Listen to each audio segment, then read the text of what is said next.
कहा यह जा सकता है कि अब तो इंडिया गठबंधन में भयंकर लड़ाई छिड़ने और तूफान आने के आसार हैं, क्योंकि राहुल गांधी की सजा पर सुप्रीम कोर्ट से स्टे लग गया है और कांग्रेस इस पर इस तरह से रिएक्ट कर रही है कि जैसे राहुल गांधी को तो आप कोई रोक ही नहीं सकता बॉस। और 2024 में नरेंद्र मोदी वर्सेस राहुल गांधी होना तय है, यह माहौल बनाना शुरू हो गया। लेकिन कांग्रेस का ऐसा जोश विपक्षी गठबंधन के दूसरे दलों को बेचैन कर रहा होगा, क्योंकि अभी तक विपक्षी गठबंधन में लीडरशिप की लड़ाई इसलिए नहीं दिख रही थी क्योंकि कांग्रेस खुद बैकफुट पर थी और सरेंडर मोड में चल रही थी। क्योंकि भाई कांग्रेस में यह था कि भाई अब राहुल गांधी तो चुनाव ही नहीं लड़ पाएंगे तो फिर क्या करना है, फिर छोड़ो, फिर तो क्या है, छोड़ो। कांग्रेस कह रही थी कि भाई हम तो जो है वो इस पूरे मामले में बैकफुट पर है, हमको कोई दिक्कत नहीं, कोई नेता हो, कोई चेहरा हो, हम पीछे रहेंगे। लेकिन अब स्थितियां बदलेंगी। अब जब राहुल गांधी को राहत मिल गई और कांग्रेस राहुल गांधी को 2024 के लिए चमकाने में फिर से लग गई, तो फिर नीतीश कुमार, ममता बनर्जी और केजरीवाल जैसे नेताओं का क्या होगा जो 2024 के लिए विपक्ष की रेस में? राहुल गांधी को मिली लाइफलाइन का इंडिया गठबंधन के लिए क्या साइड इफेक्ट है, इसका पहला उदाहरण भी आज आ गया। कैसे राहुल पर फैसला आया और उधर केजरीवाल की बेइज्जती हुई, यह आगे बताऊंगा। लेकिन पहले देखिए कि राहुल गांधी पर सुप्रीम कोर्ट का फैसला आते कैसे पूरी कांग्रेस मानो नए जोश में भर गई। कांग्रेस के ट्विटर हैंडल से यह तस्वीर पोस्ट की गई। इसमें राहुल गांधी की तस्वीर लगाकर लिखा गया कि यह इंडिया की जीत है। इसी तरह जब राहुल गांधी आज कांग्रेस मुख्यालय पहुंचे तो पार्टी नेताओं ने उन्हें घेर लिया। राहुल गांधी का जबरदस्त स्वागत हुआ। पार्टी दफ्तर के अंदर तालियां बजने लगी। पार्टी अध्यक्ष मल्लिकार्जुन खड़गे ने राहुल गांधी का स्वागत किया, उन्हें मिठाई खिलाई गई, गुलदस्ता देकर स्वागत हुआ। कांग्रेस नेताओं का जोश इतना हाई था कि वो राहुल गांधी को शेर, तूफान, आंधी सब बताने लग गए। मतलब ऐसा लगा कि जैसे पीएम ही बन गए राहुल गांधी। सुनिए क्या बोल रहे हैं, फिर आगे की बात बताता हूं। हम बहुत उत्साहित हैं, बहुत खुश हैं, क्योंकि शेर फिर से सदन में दहाड़ेगा। फिर से चलेगी सवालों की आंधी जब संसद में लौटेंगे राहुल गांधी। न संघर्ष न तकलीफ, मजा क्या है जीने में। बड़ा बड़ा तूफान थम जाएगी जब आग लगी हो सीने में। बड़ा बड़ा तूफान थम जाएगी, लेकिन सवाल तो यह है कि अभी बड़ा बड़ा तूफान आने वाली है क्या? कांग्रेस का यही जोश विपक्ष की दूसरी पार्टियों को डरा रहा होगा। वो भले बधाई दे रहे हैं, लेकिन अंदर ही अंदर बेचैन हो। राहुल गांधी पर आए फैसले के बाद विपक्ष के कई नेताओं ने उन्हें बधाई दी, जैसे अरविंद केजरीवाल ने ट्वीट किया। राहुल गांधी के खिलाफ मानहानि केस में सुप्रीम कोर्ट के फैसले का स्वागत करते हैं। इससे लोगों का भारत के लोकतंत्र और न्यायिक सिस्टम पर भरोसा बढ़ेगा। राहुल गांधी और वायनाड के लोगों को बधाई। ममता बनर्जी ने भी ट्वीट किया, राहुल गांधी पर आए फैसले से खुशी हुई, इससे इंडिया गठबंधन के देश के लिए लड़ने के संकल्प को मजबूती मिलेगी, यह न्याय की जीत है। अखिलेश यादव ने ट्वीट किया कि माननीय सर्वोच्च न्यायालय ने राहुल गांधी जी की सजा पर रोक लगाकर भारतीय लोकतंत्र और न्यायपालिका में लोगों की आस्था को बढ़ा दिया है। भाजपा की नकारात्मक राजनीति का अहंकारी ध्वज आज उनके नैतिक अवसान के शोक में झुक जाना चाहिए। अब आप कमाल की बात देखिए, यह फैसला सुप्रीम कोर्ट का उन राहुल गांधी के ऊपर आया जो राहुल गांधी विदेश में जाकर बताकर आए थे कि इंडिया में तो सब खत्म हो गया, लोकतंत्र खत्म हो गया, जुडिशरी खत्म, मीडिया खत्म, सारा सिस्टम, चुनाव आयोग खत्म, सब खत्म हो गया। और जैसे ही राहुल गांधी के पक्ष में फैसला आया, लोकतंत्र भी जिंदा हो गया, जुडिशरी पे विश्वास भी वापस आ गया, सब हो गया। अच्छा, ये लोग बधाई तो दे रहे हैं, लेकिन अंदर ही अंदर बेचैनी भी होगी कि बॉस पीएम की कुर्सी की दौड़ में एक प्लेयर और आ गया। अब क्या? ऊपर से राहुल गांधी जिस फुल कॉन्फिडेंस में थे, उससे अब आगे क्या ही होगा, यह भी सवाल है। जिस इंडिया को बनाया गया उसकी लीडरशिप राहुल गांधी के पास ना आ जाए और विपक्ष के बाकी नेता किनारे लग जाएं, क्योंकि राहुल गांधी पर फैसले के बाद उनके ही लोग उन तक नहीं पहुंच पा रहे। आप तस्वीर देखिए, आज ये तस्वीर आई, कांग्रेस की प्रवक्ता सुप्रिया श्रीनेत को देखिए, वो बेचारी पीछे ही रह गई। वो धक्का देके कोशिश कर रही कि कैसे राहुल जी तक पहुंचे, उनको बधाई दें। वो बेचारी सुप्रिया श्रीनेत को आगे ही नहीं जाने दिया जा रहा है। अलका लांबा कांग्रेस की नेता हैं, प्रवक्ता हैं, वो भी बेचारी प्रयास कर रही हैं कि राहुल जी तक पहुंच जाएं, राहुल जी तक पहुंच जाएं, पहुंचने ही नहीं दिया जा रहा है। अब बेचारी सुप्रिया श्रीनेत प्रयास करती रही। इस वीडियो में कई एंगल से दिखता है, इधर से उधर से बेचारी धक्का देके के अंदर घुसने का प्रयास कर रही है, लेकिन वो राहुल गांधी तक ही नहीं पहुंच पा रही है। बाद में पहुंची होंगी तो पहुंची होंगे, बाद में बेचारी कितने अच्छा बाइट भी दी कि शेर लौट आया है दहाड़ने के लिए। लेकिन वो शेर तक पहुंच ही नहीं पा रही थी। ये तो अपने लोगों का हाल है। अब ये तस्वीर देखकर विपक्ष के लोग सोचेंगे कि जब अपनों का ये हाल है, अभी नया नया जोश इतना तेज मार दिया है कि लोग अपने नहीं पहुंच पा रहे, बाकी का क्या ही होगा। पॉलिटिक्स में देखिए बहुत सी बातें तस्वीरों से साफ होती हैं, लेकिन कई बार आपको इशारों को भी समझना पड़ता है। अब आप देखिए कि कैसे राहुल गांधी पर फैसला आया और मानो कांग्रेस के तेवर ही बदल गए। इसका एक उदाहरण देता हूं आज आपको, कैसे इधर राहुल गांधी पर फैसला आया और उधर केजरीवाल की बेइज्जती हो गई। जरा ये देखिए, आज केजरीवाल सरकार के मंत्री सौरभ भारद्वाज ने एक ट्वीट किया कि कर्नाटक के स्वास्थ्य मंत्री दिनेश गुंडूराव कर्नाटक में कांग्रेस के नम्मा क्लिनिक, जो यहां के मोहल्ला, दिल्ली वाले मोहल्ला क्लिनिक की तर्ज पर है जैसा उनका दावा है, उसको बेहतर बनाने के लिए दिल्ली के मोहल्ला क्लिनिक को देखने आए। फिर दिल्ली के मुख्यमंत्री अरविंद केजरीवाल ने ट्वीट किया कि कर्नाटक के हेल्थ मिनिस्टर दिल्ली के मोहल्ला क्लिनिक को देखने आए। केजरीवाल ने कहा कि वो उनका स्वागत करते हैं। केजरीवाल ने कहा कि हमें एक दूसरे से सीखना चाहिए, दिल्ली भी कर्नाटक सरकार के अच्छे कामों से सीखेगी। कर्नाटक में कांग्रेस की सरकार है, लेकिन मोहल्ला क्लिनिक देखने के कुछ ही घंटे के बाद कर्नाटक सरकार के मंत्री दिनेश गुंडूराव ने ट्वीट किया कि दिल्ली में मोहल्ला क्लिनिक को देखने गया था, वहां पर मुश्किल से कुछ ही लोग थे। कर्नाटक के क्लिनिक में तो ज्यादा सुविधा है, मरीजों को तुरंत टेस्ट के लिए लैब मौजूद है। गुंडूराव यही नहीं रुके, उन्होंने कहा कि लगता है कि मोहल्ला क्लिनिक ओवर हाइप्ड है, मतलब ज्यादा ही बड़ा चढ़ा के बता दिए, वैसा कुछ है नहीं। और लास्ट में लिखे कि वो बहुत निराश होकर लौटे।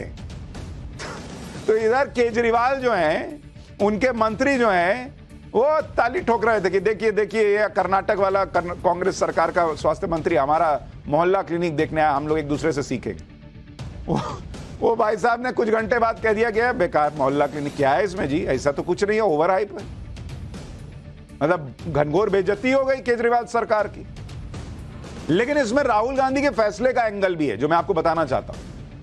दिनेश गुंडूराव ने जैसे ये कहा कि केजरीवाल के लोग और आम आदमी पार्टी उनके और कांग्रेस के पीछे पड़ गई और कहने लगी कि गुंडूराव पहले तो तारीफ कर रहे थे लेकिन बाद में पलट गए, और वो सही कह रहे हैं। पहले सुनिए कि क्या गुंडूराव ने कहा था और बाद में क्या कहा, फिर आपको इसका राहुल गांधी पर आए फैसले से कनेक्शन समझाता हूं। Every state has got something good to learn from, and I wanted to see the Mohalla clinic because we've also got something similar in Karnataka also. We call it Namma clinic, and I wanted to see how we can improve our system, learn from this system. मैं बोला ना, उतना जो बोल रहे थे उतना खास तो कुछ नहीं है उधर, तो ठीक है, ऐसा हमारे स्टेट में भी है।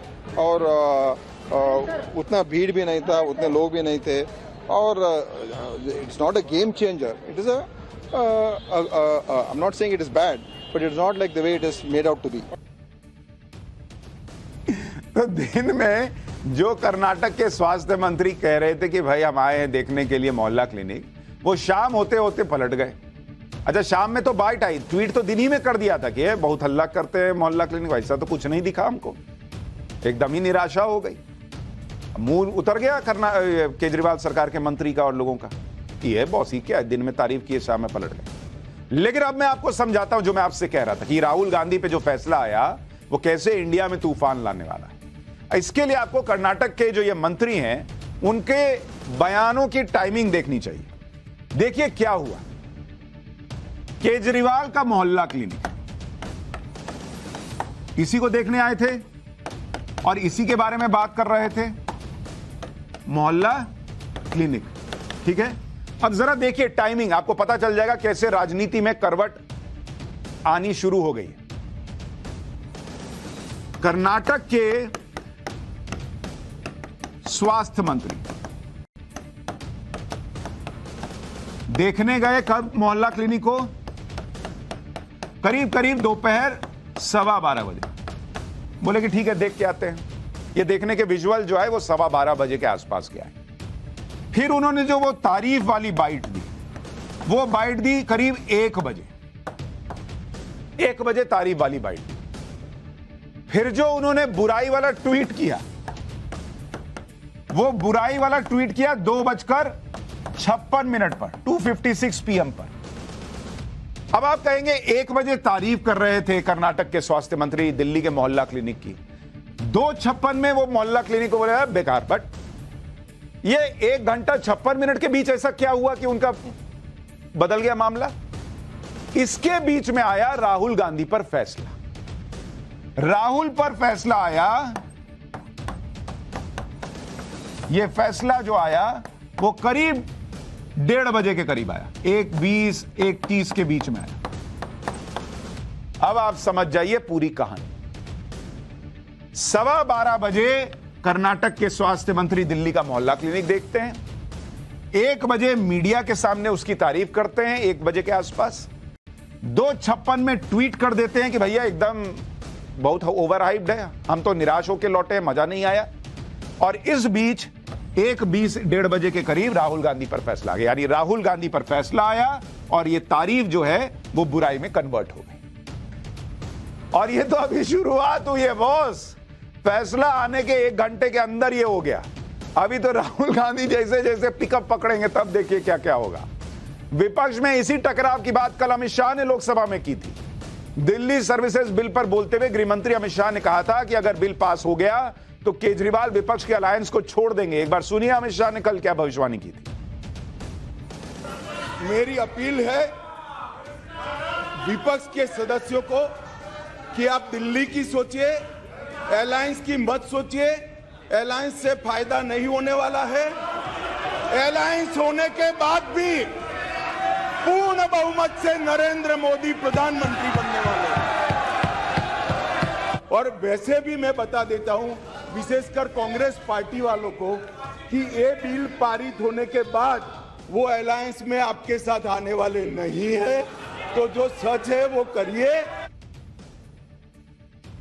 यानी विपक्षी गठबंधन में कब कौन कहां भाग जाए इसका कोई ठिकाना नहीं। इतना ही नहीं, विपक्षी गठबंधन ने जो अपना नया नाम इंडिया रखा है वो नाम भी अब कानूनी मुसीबत में पड़ रहा है, क्योंकि आज इंडिया नाम का इस्तेमाल करने को लेकर दिल्ली हाईकोर्ट ने विपक्ष की 26 पार्टियों को नोटिस जारी कर दिया। हाईकोर्ट ने इस मामले में चुनाव आयोग को भी नोटिस जारी किया है।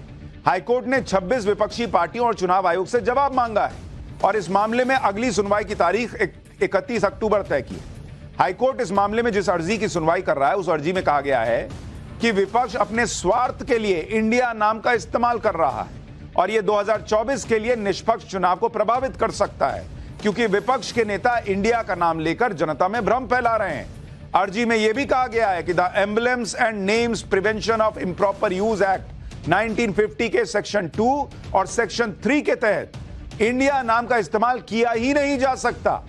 यानी इंडिया वाला नाम गठबंधन का वो भी मुसीबत में फंस गया है और अब नोटिस जारी हो गया है। यानी विपक्षी गठबंधन इंडिया की कई टेंशनें हैं। इसमें नई टेंशन राहुल गांधी की एंट्री से जुड़ गई है, क्योंकि राहुल गांधी का रास्ता क्लियर होता दिखा है। मोदी सरनेम केस में सुप्रीम कोर्ट ने राहुल गांधी को मिली 2 साल की सजा के फैसले पर फिलहाल के लिए रोक लगाई है, फिलहाल के लिए। लेकिन जोश इतना हाई है कि जैसे परमानेंट मामला सेट हो गया। सुप्रीम कोर्ट ने अंतरिम आदेश में कहा कि जन प्रतिनिधित्व अधिनियम की धारा 8 सब 3 के लागू होने से न केवल याचिकाकर्ता के अधिकार प्रभावित होते हैं बल्कि उनके निर्वाचन क्षेत्र के मतदाताओं के अधिकार भी प्रभावित होते हैं। सुप्रीम कोर्ट ने कहा कि निचली अदालत को अधिकतम 2 साल की सजा देने की वजह अपने आदेश में बतानी चाहिए थी। गुजरात हाईकोर्ट ने भी इस पहलू पर विचार नहीं किया। 2 साल की सजा की वजह से ही जन प्रतिनिधित्व अधिनियम की धारा 8(3) के प्रावधान लागू हुए और राहुल गांधी की सदस्यता रद्द हुई। अगर यह सजा 1 दिन भी कम होती तो यह नियम लागू नहीं होता। कोर्ट ने सभी दलीलों को सुनते हुए यह फैसला दिया कि इस मामले में अंतिम फैसला सुनाए जाने तक राहुल गांधी की सजा पर रोक लगाई जा रही है।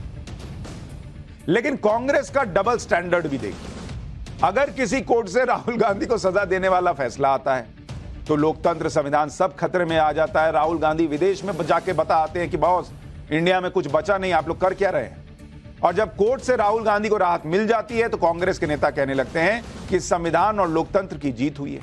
यानी फैसला पक्ष में आए तो सब सही, फैसला विरोध में आए तो सब गलत। सुनिए एक बार कांग्रेस अध्यक्ष मल्लिकार्जुन खड़गे को, फिर आगे की बात। आज बड़ा खुशी का दिन हमको लगा कि डेमोक्रेसी की जीत हो गई, संविधान की जीत हो गई।